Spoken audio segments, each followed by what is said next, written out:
The Athene Real Talk Podcast explores controversial ideas to stimulate debate and active thinking. These ideas do not always reflect Athene's personal views. Welcome to the Athene Real Talk Podcast. He has been called the best gamer in the world, hands down. World-famous gamer and philanthropist Athene. Gaming for Good, it's called, has raised more than $20 million. Using his notoriety to raise money for charity. On activism, science, culture, and self-development. Proud to have him in the studio today. I would not want to take you on in a video game.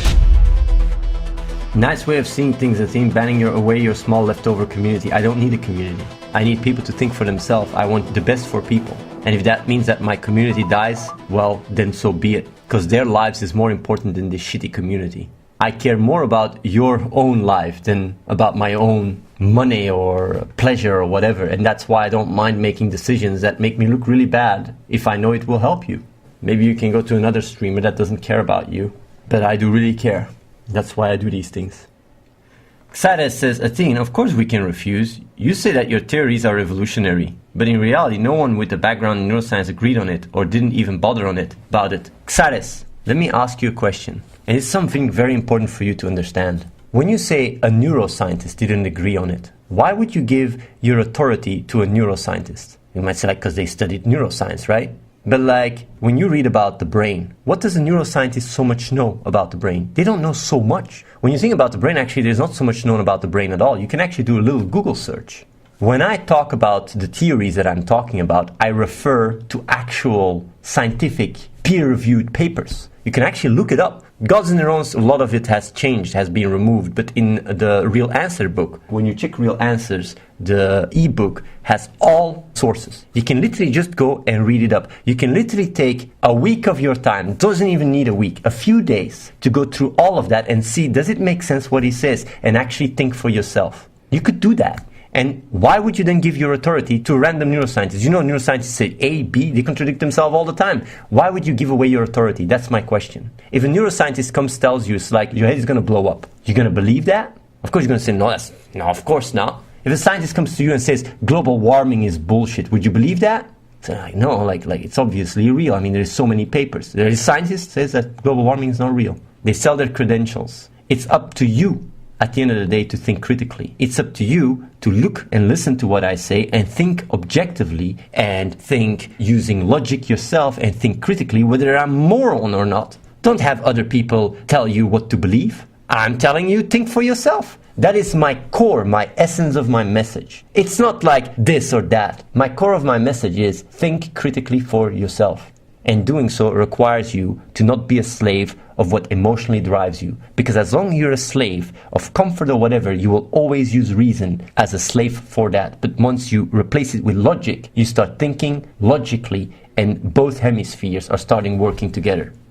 So what I wanted to say, by the way, for the people watching, the people that are stuck at step 3, by the way, of clicking, there's a step you can easily do that can help you quite a bit. And that is basically to yo-yo it. Even if your emotion to comfort, the negativity is not that strong, you can think about it, try to connect it, then go back to logic and love logic. Then back, strengthen it again, go back to logic. And basically by going back and forward all the time, like a minute about negative, your core emotion, negative, then going to positive logic, negative, logic. And basically as you yo-yo it, it's literally almost like strengthening a wave, you know? Your inner child will have an easier time grabbing logic once you go through this procedure for quite a while. It can really help you. There is one guy that I know clicked because of that, and then I made the connection that the reason why it happened is because like with a wave, if you tap on a wave, right, and you tap on the strengthen, you can make the waves bigger and bigger. And the problem is some people don't have enough negative energy, they don't have enough activation energy to brute force it.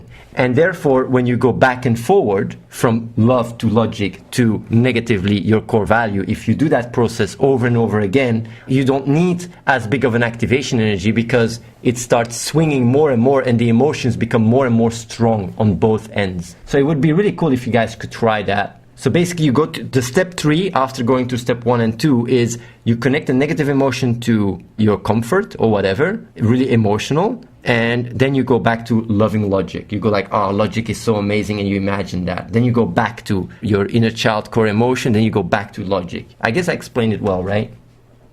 Salty says, logic is subjective by nature, yet the main concept of clicking is making logic your core value. Something that's logical for one individual can be logical to someone else, correct? Fundamentally, the concept of clicking fails apart right there. Stop dodging.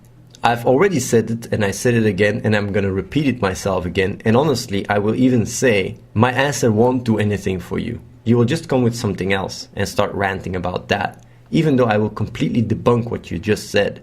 Everything is subjective. So saying anything is subjective to disprove it is not really like an argument. And you might say like, yeah, but what is, if logic is subjective, then how does it differ from any other idea? The thing is, logic, you base your understanding on the objective reality. And when two people with the same knowledge about the objective reality will come to similar logical conclusions, when they interact with each other, they will agree and be on the same page. So the differentiation from one person's logic to another person's logic is the amount of knowledge they have.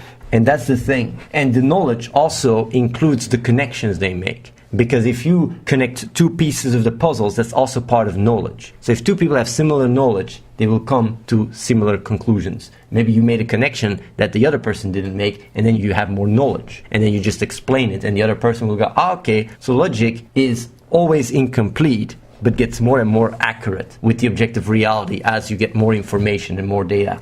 So that's where, clicking doesn't fall apart. That's where clicking gives rise to a strong desire to understand the objective reality and go about ignorance, not by just deflecting and pushing it away, but with understanding.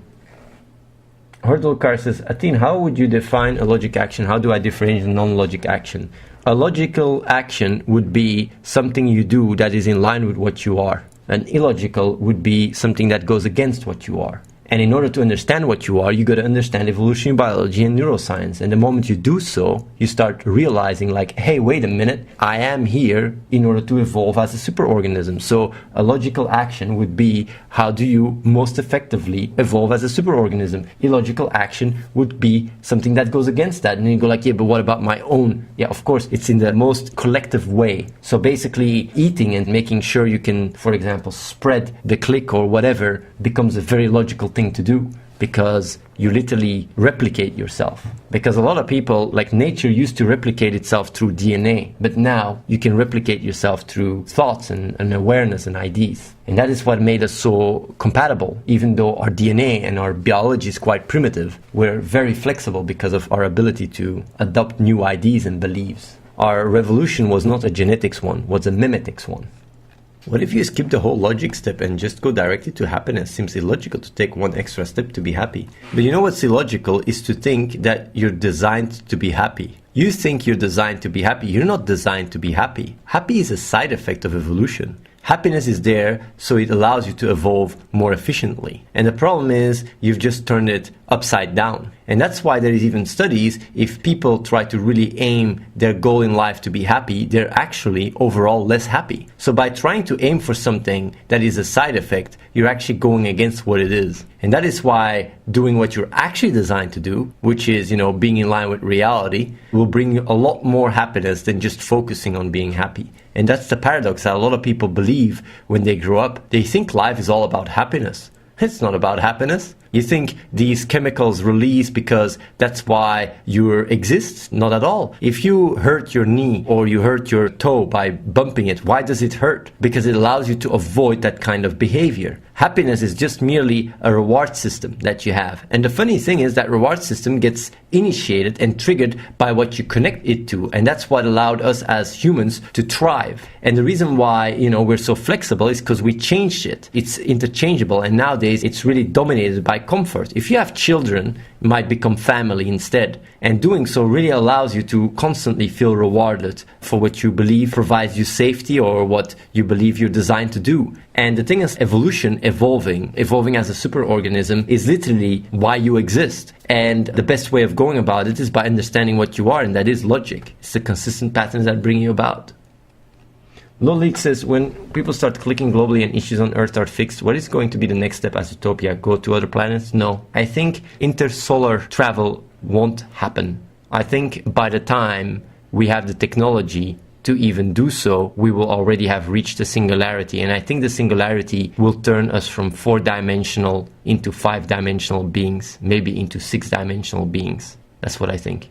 I think we are merely four-dimensional because of our lack of understanding and awareness. But as we grow and our understanding grows, we will just transcend time and space itself. I'm not sure though, it's just an idea. Then some very smart observer might say, but that means the singularity is already around us. And I would say yes. That means the singularity is already around us. That means intelligence is already all around us. And that means that singularity is merely us merging with the already omnipresent intelligence. And that would also explain the Fermi paradox, by the way. That's a theory I've never heard, by the way, but I think it sounds more likely than that we are a simulation or whatever. It sounds much more likely that we would just merge with the already all omnipresent intelligence around us. Don't know if that's true though. Crovea says, Athene, for people such as myself who have comfort as their core value but to which your generation descriptions don't fit, it really discredits you and make it sound like you are only targeting people who are distressed, lonely, depressed because they might be easier to sway. That is not true, Crovea. I do understand that a lot of people have found a perfect balance in their life to not feel depressed and sad. And they use logic to patch it up in a way that there is a balance between their comfort and their reason. But the problem is that they just use logic as a tool to achieve that. And the point is that doing so goes against what you are. You're not designed to just sit in your bubble. You're designed to evolve, to move forward as a superorganism. What about these people that are dying on the other side of the planet? You don't care so much about them because you've found that balance in yourself. Your inner child is just happy with what it is. But the problem is, it is self-contradictory. Because if you would be a child in Africa or whatever, if you wouldn't have this privilege, you wouldn't be able to just sit down and experience your life nice and positive.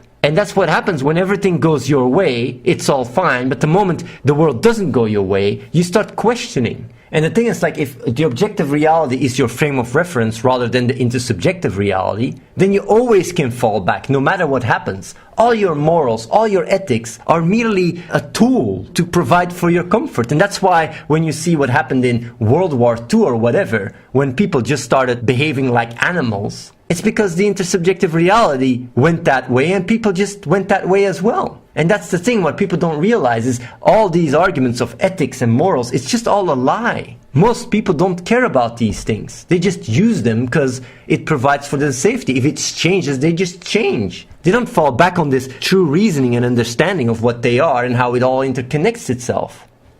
Crovea, that's exactly what I'm saying. Like, you saying you experience some dissonance and you should be doing more. But like, to you, it's not even about helping these people. It's about the dissonance. It's because the empathic part of your brain is giving you some dissonance. You don't care. You truly don't care. That's the problem. The only reason why you care is because there's some dissonance that goes against your comfort because we have evolved and we have this empathic part in our brain that helped us strive and be social. You live such a paradoxical life where you choose the social connections you value and the ones you don't value to maintain this equilibrium in your comfort bubble, and that's it. And that's why your idea and your entire paradigm is self-contradictory. But if you align yourself to logic, you don't even have this duality anymore that you're talking about. Because you just do what is most logical. But yeah, like basically what a lot of people tend to not be able to wrap their head around is, and I keep saying it, and it was also during the call yesterday, I keep repeating it. I wonder how many people understood it. I think quite some lurkers understand it. But at the end of the day, the objective reality dictates the rules. It's not the intersubjective one. It's the objective one. So you can come with all the conclusions and all the theories and have all your moral high ground.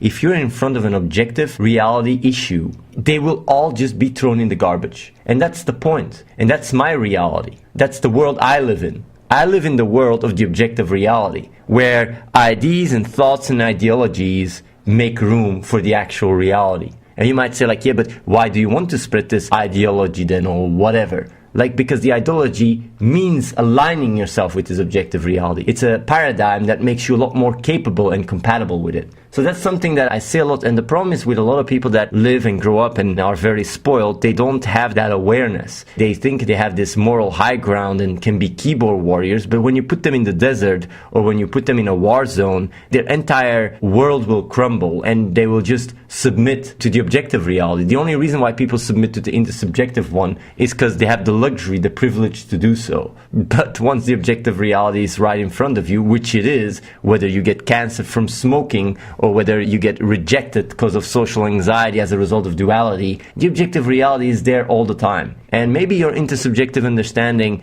might need time to catch up on that, but adopting a belief system that just aligns yourself with it is just much more compatible for you.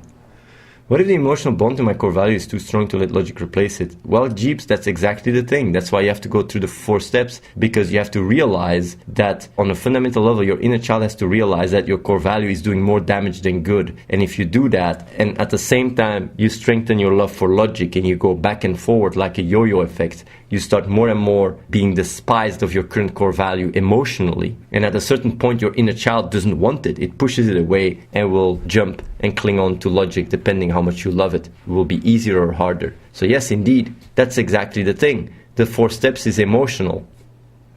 Dowie Jones says, so your look on logic or clicking is your life surrounds doing productive things. What about lust and desires? They disappear? I keep saying this over and over again. Your desire to do whatever you want gets replaced with a desire to do logic stuff instead. I keep saying it. I find it so baffling. You guys have the ability to rewire yourself to only want to do logical stuff. And that automatically relates to understanding what you are. Will you then stop having sex? People think, of course not. Because having sex is logical to do. There is so many people that see this logic thing as something cold and crazy, but no, it's an understanding of what you are. And these emotions are also part of what you are. And it gives you a better understanding in them. It's not like you click and suddenly all your emotions are gone and you don't feel good. No. And that's the thing. That's why when people click, they really come and say like, oh my God, was I so wrong? You think you're letting things go. You think you're compromising. You're thinking you have to sacrifice. But no, you actually set yourself free. The only thing that is actually stopping from doing so is the illusion, is this idea that you will lose something. But no, you will gain a true understanding of what you are. You will feel satisfied doing logical things instead. You will enjoy life doing logical things instead. You have the ability, there is a mechanism in your brain that allows you to connect anything to your reward center. And connecting logic to it literally allows you to be in line with what you are. SimSpady says, similar to logic, in this case, love is subjective. Language isn't equipped to identify the phenomena, in my opinion. Well, yeah, I agree with that. But the difference, though, is that even if everything is fundamentally subjective, right, still doesn't mean that if it's part of the premise, you can't look at what is more probable and what is less probable. You're making a good point when you're talking in absolutes, but you can't have any absolutes. And the moment you take away a step from thinking in absolute truths, you start thinking in probabilities. And then it doesn't matter so much whether it's subjective or whether you can identify a phenomena through language or not. What you then start thinking is what is most practical. And if you start trying to eat poison, you'll die. If you smash your head against the wall, you start bleeding, you'll have a headache. So the objective reality, what you experience, you see that this subjective view seems to be bound to certain patterns. Even though you need the experience in order to make these conclusions, it doesn't mean that the conclusions you come from after having subject as part of the premises, that these are not applicable to help you. And the funny thing is, you're the living proof of it. Because even though you might say these things, you will still be subject to eating and drinking and sleeping and whatever. That's why when people go in this regards and try to push away a certain strong insight that allows you to be much more aligned with what you are and use the subject as a counter argument, are actually hypocrites, because they're using it to justify like, hey, you can't use language to identify these things, this phenomena and stuff. But yet, on the other hand, they use their understanding in order to justify why they go through a comfortable lifestyle. And that's the thing, like, it's very important to be consistent in your actions. And if you realize through your experience that it's more likely that we are subject to these consistent patterns, and understanding them allows us to come from caveman to where we are now, then obviously aligning yourself with that allows you to make you much more consistent and in line with what you are, basically. Subscribe to youtube.com/AtheneWins. Watch the live stream at twitch.tv/AtheneLive and follow the real Athene on Snapchat.